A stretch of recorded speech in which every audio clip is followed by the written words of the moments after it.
When we moved into our new home, I thought our life was about to get better. But the moment I opened that hidden door in the basement, I realized this house had secrets that should have stayed buried. What I saw inside still haunts me every night. Story 1. The room behind the wall. We had just moved into this big house in Virginia. My dad got a new job and we needed more space.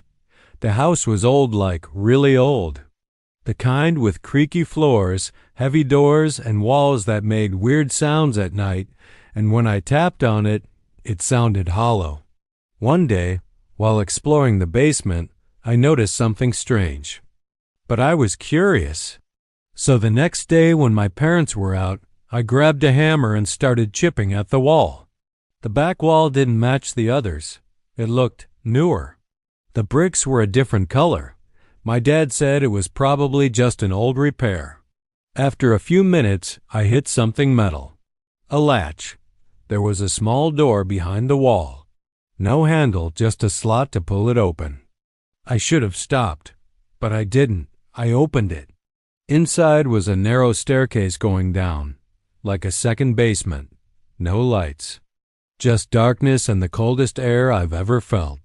Like something you'd see in an old hospital or worse. I grabbed a flashlight and went down. The stairs were made of stone.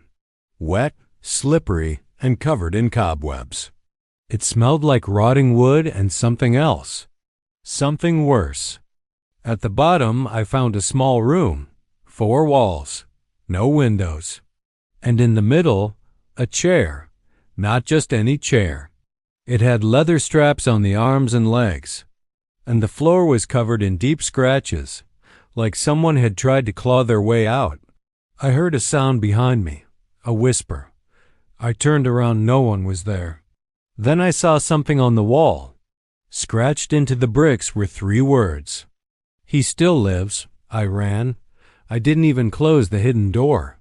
I just ran upstairs and slammed the basement shut. That night, I couldn't sleep. I kept hearing footsteps in the basement. Then a knock on my bedroom door, but when I opened it, no one was there.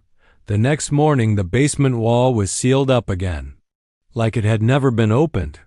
My parents thought I was dreaming, but I still remember the chair, the whispers, the writing. And now, every night at 3:15 am I hear someone knocking at my door. Story 2. The Crying Girl in the Woods. This next story takes place in Oregon.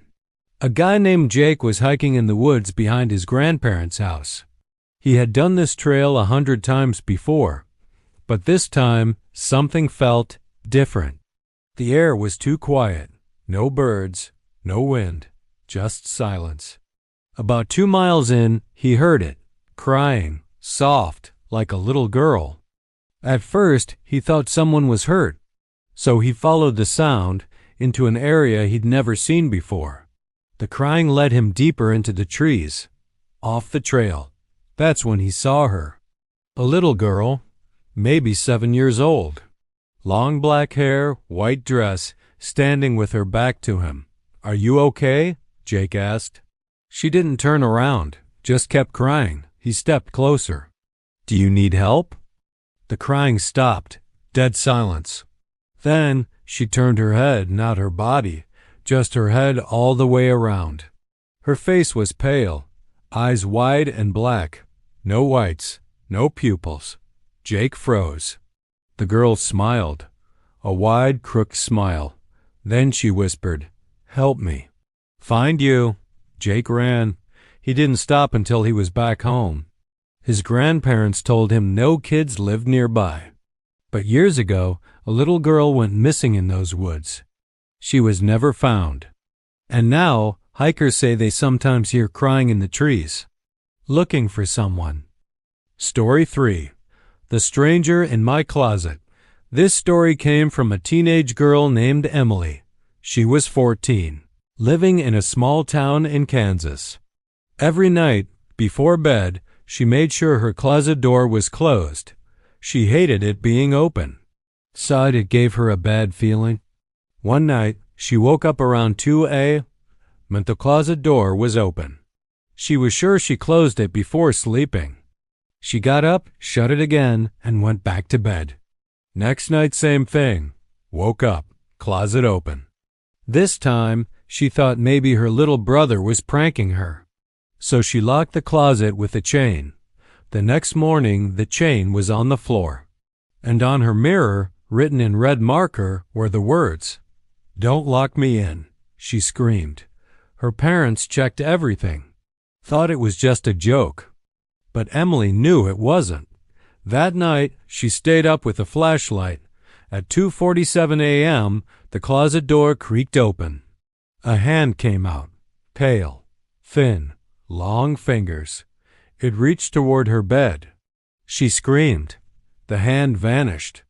Her parents ran in, but nothing was there. They moved out a week later. Emily never sleeps without checking every closet. Story 4. Voices in the Baby Monitor. Sarah and James had just had their first baby, a girl named Lily. They set up a baby monitor in her room so they could hear her at night. For the first few weeks, everything was fine. But one night, Sarah heard something strange on the monitor. A voice. Not Lily crying. Not static. A deep, raspy voice. It said, "Shh. Go back to sleep." She rushed into the baby's room. No one was there. Lily was sound asleep. James thought it was interference. But it kept happening. Every night around 3 a.m., they heard the voice again. Sometimes it whispered. Sometimes it laughed. One night, Sarah heard a new sentence. "She's mine now." They unplugged the monitor and called the police. The cops searched the house, found nothing.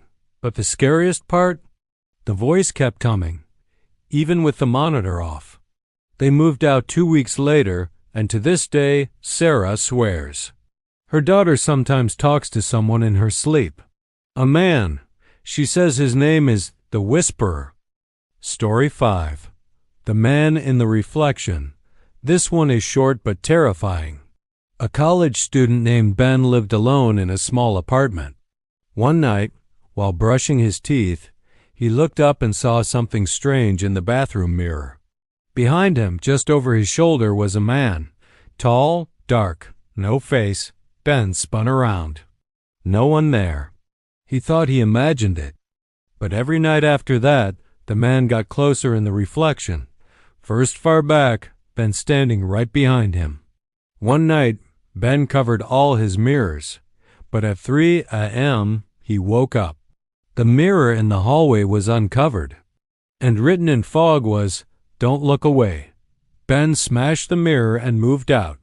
But he says the man still shows up any time he sees his reflection, even in water, even in someone else's eyes. Story 6. The Last Voicemail. This story is from a man named Chris. His best friend, Tyler, died in a car crash last year. It was sudden, unexpected. A week after the funeral, Chris got a voicemail from Tyler's number. He thought it was a mistake. But when he played it, he heard heavy breathing. And then Tyler's voice. "Chris, don't trust him. He's not who he says he is." Chris froze. He hadn't told anyone this, but Tyler's cousin had been acting strange since the funeral. Always watching Chris, asking questions. When Chris called the number back, it didn't ring. It was disconnected, but the voicemails kept coming. And each time, the message was darker. Screams. Sounds like something was chasing Tyler. Whispers. Chris doesn't know what happened, but he changed his number and moved away. Still, every now and then, his phone rings. And the name on the screen is always Tyler. These stories may sound like nightmares, but to the people who live them, they were real. So if you ever hear crying in the woods or see something move in the mirror, don't ignore it. Because sometimes the scariest things aren't in your imagination. They're right there, waiting for you to notice them. Good night.